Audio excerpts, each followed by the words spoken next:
इसमें जैसे ही बात करेंगे तो इच्छा एकदम बिल्कुल होना चाहिए। तो 2 एग्जाम्पल है मेरे पास जो दुनिया में सबसे बेहतरीन मोटिवेशनल पॉइंट है। इसको यदि कोई भी इंसान इसको फॉलो करे तो कुछ भी कर सकता है बेटा। कहने का मतलब है कि पहला एग्जाम्पल मैं बताना चाहूँगा जो आपकी जनरल लाइफ से रिलेटेड है। बिल्कुल आपने देखा होगा या कोई भी देखा होगा, बड़े बुजुर्ग से आप पूछ लेना इस कहानी के बारे में। ये एविडेंस है एकदम टोटली। अपन जो भी बात करेंगे इट्स अ ब्रूटल फैक्ट। जो भी बातें करेंगे सबकी फैक्ट होगी, सबकी सब कहीं ना कहीं उसकी एविडेंस होगी। बिल्कुल अपन साइंस की बात करते हैं, biology is a natural science, ठीक है ना। Biology is a mirror of your life. तो बिल्कुल biology as a science of exception, कुछ भी हो सकता है, ठीक है ना। तो यहाँ पे जैसे ही बात करेंगे बेटा कि एक एग्जाम्पल तो हमारे पास वो है जो अपन रिप्रोडक्शन पढ़ रहे हैं तो इसी से रिलेटेड एक एग्जाम्पल देते हैं। मान लो कि अपने बात करते हैं कि यहाँ पे बहुत सारे ऐसे लेडीज़ होते हैं जो गांव घर की बात करते हैं, जो गांव घर की औरतें होती है, कम पढ़ी लिखी होती हैं, ना के बराबर। कहीं कहीं हमारे गांव में तो कोई पढ़ा ही नहीं है, मतलब कि कोई नहीं, कहने का मतलब है कि मैक्सिमम जो है मतलब कि उसी तरीके से मतलब कि इलिटरेट है, ठीक है ना। थोड़ा मोड़ा पढ़ लेना 2-4 क्लास, इसका मतलब ये नहीं होता है कि आपको बायोलॉजी का पिक नॉलेज है आपके पास, आप उस मैटर को समझे नहीं समझ पाते, ठीक है ना। तो बहुत सारे लेडीज ऐसे हैं जैसे जिसमें अपन बात करते हैं रिप्रोडक्शन की बात करते हैं। तो जब लेडीज़ बच्चे पैदा करते हैं तो उनको पता नहीं होता है कि आई बिकम प्रेग्नेंट। उनको पता कब होता है बेटा कि नेक्स्ट मंथ में जैसे ही उनकी एमसी, उसकी मेंस्ट्रुअल साइकिल ब्लॉक होती है, जैसे उसकी मासिक धर्म रुक जाती है, तो उस समय उनको पता होता है कि आई एम अ प्रेग्नेंट। लेकिन बच्चे की डिलीवरी कब होगी, उनको ये पता हो गया कि आई एम अ प्रेग्नेंट, तो जब बच्चा पैदा होगा उस समय 9 महीने पूरे जाएंगे। बिल्कुल एग्जैक्टली मतलब कि यही मेंटलिटी होती है उनकी पास। कैलकुलेशन नहीं होता, कोई मंथ की गिनती नहीं होता। तो होता क्या है कि सिंपल सा लॉजिक है कि जैसे आपको बात करें कि क्या होता है कि उनको बिल्कुल उन्होंने भूल गए और उनको ये नहीं पता है कि भैया आप जो मेंस्ट्रुएशन की बात करते हो तो एमसी जो है हर लेडीज़ में कितने दिन का होता है बेटा, 28 दिन का। और इसका mid of the MC, mid में एक फेज होता है, मतलब कि 14वें दिन एक फेज होता है, उस फेज को ओवुलेशन बोलते हैं, उसको ओवुलेशन बोलते। उस समय क्या करती है फीमेल, एग देती है या ओवम देती है। अब उसी दिन जो है यदि इंटरकॉर्स हुआ या सेक्स हुई तो क्या हो गया, स्पर्म भाई साहब आएंगे, इसको फर्टिलाइज करके क्या कर देंगे, जायगोट कर देंगे। तो फर्टिलाइजेशन हो गया, तो वहाँ पे तो फर्टिलाइजेशन हुई। फर्टिलाइजेशन होने के बाद ये 7वें दिन इम्प्लांटेशन होता है, तब कहते हैं कि सी इज प्रेग्नेंट। अमूमन ये बातें हैं, फर्टिलाइजेशन तक ही सीमित नहीं है, मिसकरेज भी हो सकता है, एक्टोपिक प्रेगनेंसी भी हो सकता है। यदि उसके फंडस में जाकर, यूट्रस के फंडस में जाकर के इम्प्लांट हो गया तो वहाँ पे मिसकरेज हो जाएगा, मतलब कि वो अबॉर्शन हो जाएगा। तो वहाँ तक की बात नहीं करते हैं। जब तक इम्प्लांट नहीं होता ब्लास्टोसिस्ट यूट्रस के इनर वॉल में, इंडोमेट्रियम में, तब तक अपन प्रेगनेंसी की बात नहीं करते। तो क्या, छोड़िए उधर मत जाने दीजिए। तो क्या हो गया कि यहाँ पे ये तो 14वें दिन इंटरकॉर्स हुआ, सेक्स हुआ, तो क्या हो गया, फर्टिलाइज हो गया। इसका मतलब है कि वो प्रेग्नेंट हो गई। तो उनको ये पता नहीं है कि ये 7 दिन, मतलब कि इनको ये 14 दिन के बाद, मतलब कि जैसे उसकी नेक्स्ट मेंस्ट्रुएशन स्टार्ट होने को है, एमसी ब्लॉक हो गया। उस सिचुएशन में क्या होते हैं कि उनको तब जाके पता होता है कि आई बिकम प्रेग्नेंट। तो 14 दिन का कैलकुलेशन उनका मिस हो गया। अब नेक्स्ट मंथ के बाद जैसे ही करते हैं तो बेटा वहाँ पे उस सिचुएशन आता है, जो सिचुएशन में क्या है कि अब उनको कैलकुलेशन वहाँ से स्टार्ट करते हैं कि 9 महीने होगा तब बच्चा होंगे।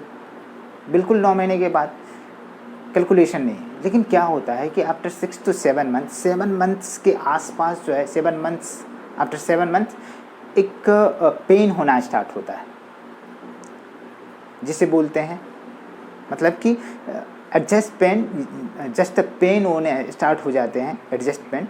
तो कहने का मतलब क्या है कि उनको होता है कि ये जो है लेबर पेन है, समझ में आ रहा है, ये बच्चा देने वाली पेन है। तो उनके दिमाग सोच लेता है कि भैया इट्स अ लेबर पेन, ये बच्चा जनने वाला पेन है। तो क्या करें, उनके दिमाग ने जैसे सोचा, और दिमाग के अंदर क्या है, hypothalamus, grandfather of the endocrine, वो क्या करता है कि भैया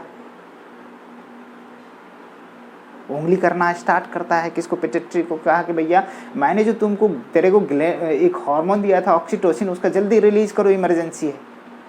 ब्रेन ने इशारा दिया हाइपोथैलेमस को, हाइपोथैलेमस ने इशारा दिया पिट्यूटरी को, किसको, पोस्टीरियर पिट्यूटरी को, ठीक है ना। वहाँ पे ऑक्सीटोसिन स्टोर था, उसने रिलीज करना स्टार्ट कर दिया, रिलीज करना स्टार्ट कर दिया ऑक्सीटोसिन। ऑक्सीटोसिन को बोलते हैं बर्थ हार्मोन, ये बच्चा जनने वाला हार्मोन होता है, ठीक है।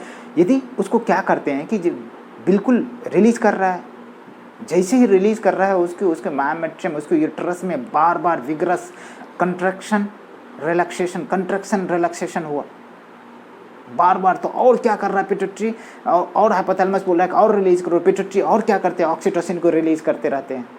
इससे क्या होता है, विगड़स जो है कंट्रैक्शन एंड रिलैक्सेशन होता है, it leads to the delivery of the baby. इसका नतीजा क्या होता है, बच्चे की बर्थ हो जाती है। और 7वें महीने जो है बच्चे की बर्थ होती है, आपको पता होगा कि 7 महीने 7 महीने के बच्चा जो है सर्वाइव करते हैं और नेचर में है। तो किसका तमाशा है भैया, किसका खेला है, all about it's a mind game, बिल्कुल इट्स अ माइंड गेम। सब आपके ब्रेन का कमाल है। जैसे आपने सोचा, जैसे आपने काम करना एक्ट कर दिया, जैसे आपकी ब्रेन सोचा उसी हिसाब से जो है आपका बॉडी एक्ट करना स्टार्ट कर दिया, बिल्कुल।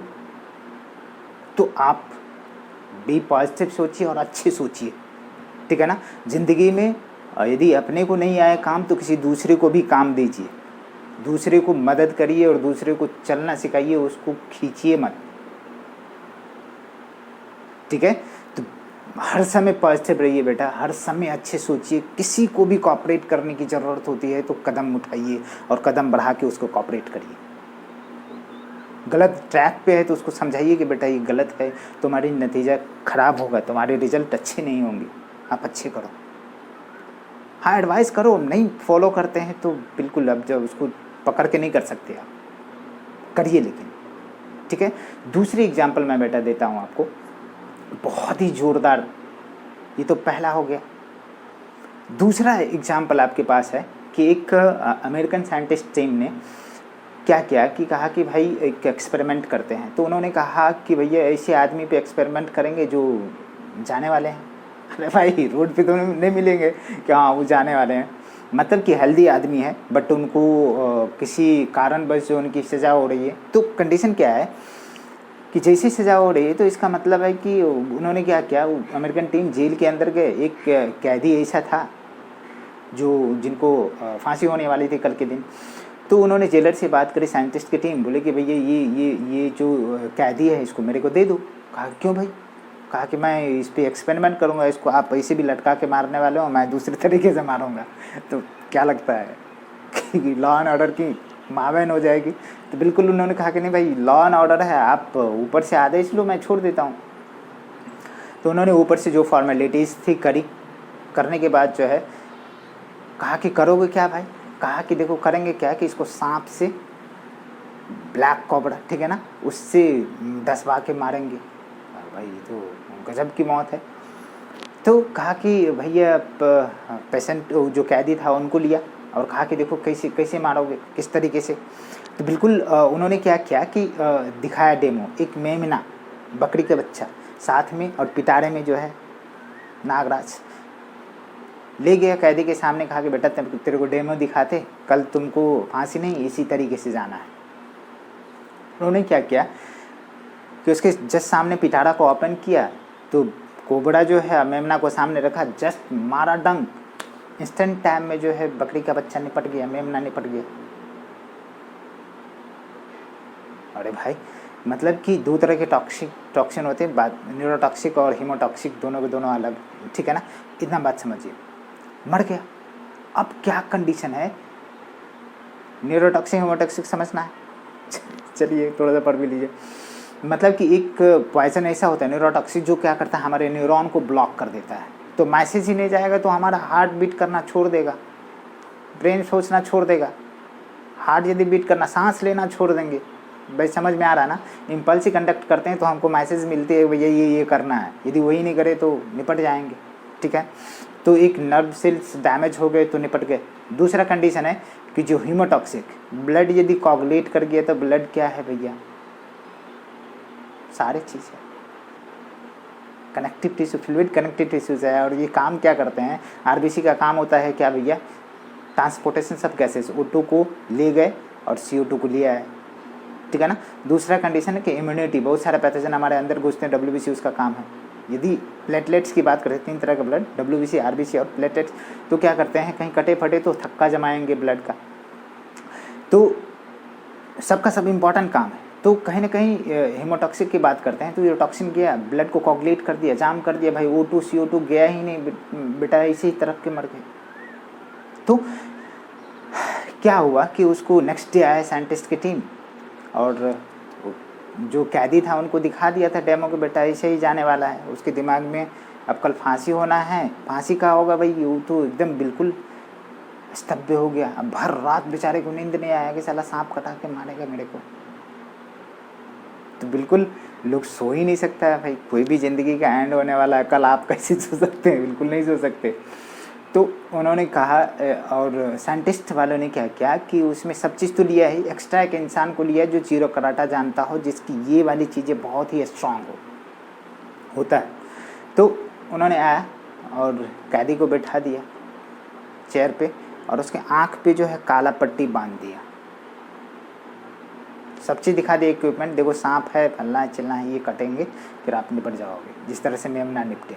अब क्या किए कि जैसे ही उनको काला पट्टी बांध दिया, आर पार नहीं दिखेंगे, जो जीरो कराटे वाले इंसान थे उन्होंने अपने पंजे से क्या किया, कहीं ओपन जगह पे खटाक से मारा। तो कैदी को समझ में क्या आया कि इट्स अ स्नेक बाइट। सोच लिया क्या है ये, स्नेक बाइट है, इंस्टेंट टाइम में निपट गए। ओके, आखिर कैसे, इसकी रिजल्ट तो तब आई जब इसकी रिपोर्ट आती है बेटा कि भाई आपका जो है मतलब कि has a dead from the toxin. ठीक है ना, जहर की वजह से मरा है। यार लोग स्तब्ध हो गया कि भाई सांप ने काटी ही नहीं भाई, तो ऐसे करा। ठीक है ना, हाथ से। तो बेटा देखो हमारे बॉडी में जो है अपन सेल भी चल रहा है, अपने को सेल भी चल रहे हैं, तो मोर देन 200 टाइप्स सब सेल है। अपन जानते कितना, 2 4 5 10 को जानते हैं, liver cell, heart cell, kidney cell, nerve cells, ठीक है ना, जर्म सेल्स, सोमेटिक सेल्स, ठीक है ना, किडनी सेल्स, कफर सेल्स, ठीक है ना, मतलब कि 10-20 को जानते हैं, लेकिन कितने, मोर देन 200, उतना का फंक्शन भी नहीं पता है। तो कोई ऐसा सेल हमारे बॉडी में होगा जो टॉक्सिन रिलीज करता होगा, बिल्कुल, जो हमारे दिमाग ने ऐसा सोचा और वो सेल काम करना स्टार्ट कर दिया, जहर रिलीज किया, टॉक्सिन रिलीज किया, आदमी निपट गए।